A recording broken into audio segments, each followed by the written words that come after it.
আশা করি আপনারা সবাই ভালো আছেন। আমি প্রথমে একটা ছোট্ট জিনিস ক্লিয়ার করে দিতে চাই, সেটা হলো এই একটা জিনিস কারো মুখে যদি গুজে দেওয়া হয় না, অনেক কিছু হতে পারে। হতেই পারে যে আমি আজকে এই ভিডিওটা করলাম, আমি একটা ছোটো ইউটিউবার, সামান্য কটা আমার সাবস্ক্রাইবার, আমার চ্যানেলটাও পর্যন্ত টেকডাউন হয়ে যেতে পারে। কারণ এই জিনিসটার পাওয়ার অনেক, যার কাছে অনেক আছে সে অনেক কিছু চাইলে পারে। আজকে যেটা নিয়ে কথা বলবো সেটা হলো এইচপিভি ভ্যাকসিন। অর্ধেক জন তো এটা নিয়ে কথাই বলছে না। খুব কম লোক আছে যারা এইসব নিয়ে কথা বলছে। কেন? কারণ এর মধ্যে অনেক পাওয়ারফুল লোক ইনভলভ আছে। আচ্ছা, এই এইচপিভি জিনিসটা কি? প্রথমে একটা জিনিস জানতে হবে আপনাকে। এই এইচপিভি ভ্যাকসিনটা যেটা কারণে দেওয়া হয় সেটা হলো সার্ভাইকাল ক্যান্সার। যারা জানেন না এই বিষয়টা, সেটা আমি তাদের বলে দিই। এটা হচ্ছে মাতৃগর্ভাশয়। এইখানে যে ভাজাইনাল যে ওয়াল আছে, এইখানে একদম এইখানটায়, আমি একটু ক্লিয়ার করে দেখিয়ে দিচ্ছি। এইখানটায় দেখুন, এই যে এইখানটায় এই ক্যান্সারটা হয়। এটা স্কিন টু স্কিন হতে পারে বা সেক্সুয়াল কোনো কন্ট্যাক্টেও হতে পারে, আরও অনেক কারণ হতে পারে। এছাড়াও সার্ভাইকাল ক্যান্সার শুধু এইখানে না, আরও থ্রোটে হয়, অ্যানালে হয়, অনেক জায়গায় হতে পারে। এই সার্ভাইকাল ক্যান্সার যাতে না হয় এই জন্য এইচপিভি ভ্যাকসিন দেওয়া হয়। এই এইচপিভি ভ্যাকসিন কিন্তু WHO অনুমোদিত করে দিয়েছে, ভারত সরকার থেকেও লাগু করে দিয়েছে যে প্রত্যেকটা স্কুলে যেন এইচপিভি ভ্যাকসিনেশন হয়। এটা ম্যান্ডেটরি না, আপনি চাইলে নাও দিতে পারেন, এটা আপনার উপর থাকবে সম্পূর্ণ। 9 থেকে 14 বছর বয়সী যত মেয়েরা আছে তাদের এই ভ্যাকসিনেশনটা করানো হবে। কেন? আমার কেউ ভাষায় যাবেন না, যেটা বাস্তব সেটাই আমি বলছি। এই 14 বছরের নিচে কেন বলা হয়? কারণ যাতে সেক্সুয়াল কোনো রকম কন্ট্যাক্ট বা কিছু হওয়ার আগে যেন ভ্যাকসিনেশনটা হয়ে যায়। এরপরেও দেওয়া যায় না কেন, কিন্তু তার আগে যেন ভ্যাকসিনেশনটা হয়ে যায়, এটাই মেন উদ্দেশ্য। এই জন্য 9 থেকে 14 বছরের মধ্যে দেওয়া হয়। এইবার মেন ইন্টারেস্টিং জিনিস এটা না, মেন ইন্টারেস্টিং জিনিস অন্য কোথাও, এর ইতিহাস। আজকে আমি এটা নিয়ে কথা বলবো না, কারণ এইচপিভি WHO অ্যাপ্রুভ করে দিয়েছে, ভারত সরকার অ্যাপ্রুভ করে দিয়েছে। আমি না কোনো ডাক্তার, না আমি কোনো কিছু, আমি তো এখানে তাদের উপর কোশ্চেন করার কিছু নেই। ওই যে একটা জিনিস বললাম, এই জিনিসটা অনেক কিছু করতে পারে, তাই জন্য আমি আমার চ্যানেলকে টেকডাউন করাতে কোনোভাবেই চাই না। তা আমি এর ইতিহাস সম্পর্কে বলবো, বাদবাকি আপনারা যারা ভিডিও দেখছেন বুদ্ধিমান আছেন, আপনারা অবশ্যই বুঝে যাবেন।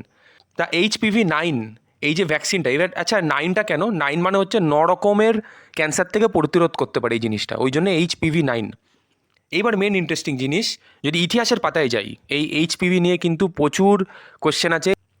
সবার আগে বলবো আমি 2009-এর ট্রায়াল। 2009-এর ট্রায়ালে, আচ্ছা এই HPV যে ভ্যাকসিনটা সবার প্রথম, এর পিছনে ব্যাকআপ কার? Bill Gates. একদম ঠিক, বিল গেটসের ব্যাকআপ আছে এর পিছনে। 2009 সালে অন্ধ্রপ্রদেশ, তেলেঙ্গানা, গুজরাটের মতো জায়গায় প্রায় 14,000 মতো, প্রায় 14,000 মতো মেয়েদের উপর এইটা কিন্তু ট্রাই করা হয়েছে। আমি ডাইরেক্ট কথা বলি, ডেমো ট্রায়াল এগুলো চলেছে একদম। কিসের নামে? হেলথ কেয়ারের নামে। যে ট্রাইবাল যত মেয়েরা আছে যারা হেলথ কেয়ার পারে না বা কিছু, তাদের উপর ট্রায়াল চলেছে এগুলো হেলথ কেয়ারের নামে। এইবার সেইখানে একটা ইন্টারেস্টিং জিনিস দেখা গেছে, এই যে প্রায় 14,000 মেয়েদের উপর যে ট্রায়াল চলেছিল, তার মধ্যে 7 জন কয়েকদিনের মধ্যে মারা যায়। এবং আরও বহু এরকম মেয়েরা আছে যাদের কিন্তু পরে গিয়ে দেখা যায় যে তাদের ওই মাতৃগর্ভাশয় বাদ দিতে হচ্ছে কেটে, ইনফেকশন হয়ে গেছে বা অন্য কিছু, অন্য কারণ হতে পারে। এটাকে পরে কিন্তু আবার গভর্নমেন্ট কিন্তু চাপিয়ে দিয়েছে। আমি নোটিশটা আমি বেশি বড় করে দেখাতে পারলাম না, এর মধ্যে লেখা আছে যে পরে গিয়ে দেখা যাচ্ছে যে জিনিসটা কি না, ওটা অন্য কোনো কারণের জন্য এগুলো হয়েছে। 7 জন মারা গেছে অন্য কোনো কারণে, তারপরে পরে গিয়ে যে মাতৃগর্ভাশয় কেটে বাদ দিতে হয়েছে সেটা আবার অন্য কারণ। মানে HPV ভাইরাসের যে ট্রায়াল চলেছিল হেলথ কেয়ারের নামে, সেখানে এসবের কোনো ইনভলভমেন্ট নেই, পরে গিয়ে এটা দেখা গেছে। কিন্তু একটা নিউজ পেপারে কিন্তু উঠেছিল। আমি নিজের মনের মতো করে কিছু কিন্তু বলছি না, এখানে সম্পূর্ণ তথ্য এখানে আছে। আমি যা ইনফরমেশন নিয়েছি তার মধ্যে একটা হচ্ছে প্রেস ইনফরমেশন ব্যুরো, এখান থেকে একটা নোটিশ আছে, সেখান থেকে আমি সমস্ত তথ্য নিয়ে আমি আপনাদের প্রোভাইড করছি। ইভেন একটা নিউজ পেপারও তো একবার এসেছিলো, এই নিউজ পেপারে এসে আর্টিকেলটা এখন আর খুঁজে পাওয়া যাচ্ছে না, কিন্তু একবার একটা নিউজ পেপারে এসেছিলো, বিল গেটস একবার বলেছিল, কি বলেছিল, যে ভারত হচ্ছে এমন একটা জায়গা যেখানে আমরা ট্রায়াল দিতে পারবো, যেমন গিনিপিগদের উপর ট্রায়াল হয় না, সেখানে আমরা ট্রায়াল দিতে পারবো, এটা সবচেয়ে একটা বেস্ট প্লেস। এরকম কিন্তু আরেক জায়গাও আছে ভারতের মতো, যেখানে সবাই ট্রায়াল দেয়, যে কোনো রকম ভ্যাকসিনেশন বা কিছু ট্রায়াল দেয় আরেক জায়গায় হেলথ কেয়ারের নামে, সেটা হচ্ছে আফ্রিকা। প্রচুর পরিমাণে ট্রায়াল হয়, ভারতের থেকেও বেশি। একবার তো 2009-এর এই ট্রায়ালটা, এই জিনিসটাকেই 2013 সালে সংসদে ভারতীয় সরকার বলেছিল গ্রস ভায়োলেশন অফ এথিক্স। আজকে সেখানে দাঁড়িয়েই হু যেহেতু ডিক্লেয়ার করে দিচ্ছে, হু পারমিশন দিয়ে দিয়েছে, ভারত সরকারও বলছে ঠিক আছে তাহলে, ভারত সরকারও রাজি হয়ে গেছে। এখন এখানে আমি আর বেশি কিছু বলতে পারবো না, আমি লাস্টে শুধু একটাই কথা বলবো, আমি কোনো ডক্টর নই, আমি একটা সামান্য একটা ইউটিউবার। আমি বিভিন্ন জায়গা থেকে রিসার্চ করেছি, পেপার কাটিংয়ে কী লেখা ছিল সব কিছু দেখেছি, পড়েছি, তারপরে আপনাদের সব কিছু বলছি। আমি শুধু একটাই কথা বলবো, আপনারা ভবিষ্যতে যদি কোনো দিন এইচপিভি ভ্যাকসিনেশন নিজের বোনকে বা নিজের বাড়ির কাউকে যদি দেন, অবশ্যই আপনি স্বাধীন, আপনি দিতেই পারেন, কিন্তু একটা কথা বলবো, অবশ্যই ডক্টরের সাথে পরামর্শ করে নেবেন যে এই ভ্যাকসিনেশনটা দিচ্ছে তার কোনো রকম সমস্যা হবে কি হবে না। অবশ্যই সবসময় সচেতন থাকবেন এসব জিনিস নিয়ে, কারণ আপনার পরিবারের কারোর উপর এই ভ্যাকসিনেশনটা হতে চলেছে, তা আপনি কিন্তু অবশ্যই সতর্ক থাকবেন। যদি এই ভ্যাকসিনেশনের পর তার উপকার হয়, ডাক্তার যদি বলে হ্যাঁ এতে তার উপকার হবে, তাহলে অবশ্যই দেবেন। এবার ডাক্তারের পরামর্শ অবশ্যই শুনবেন।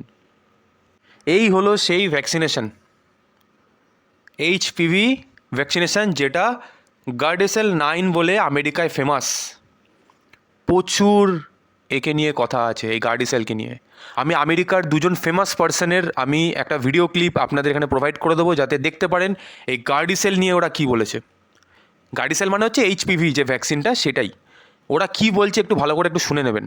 এই ভ্যাকসিনেশন নিয়ে প্রচুর রিপোর্ট আছে, প্রচুর বিতর্ক আছে।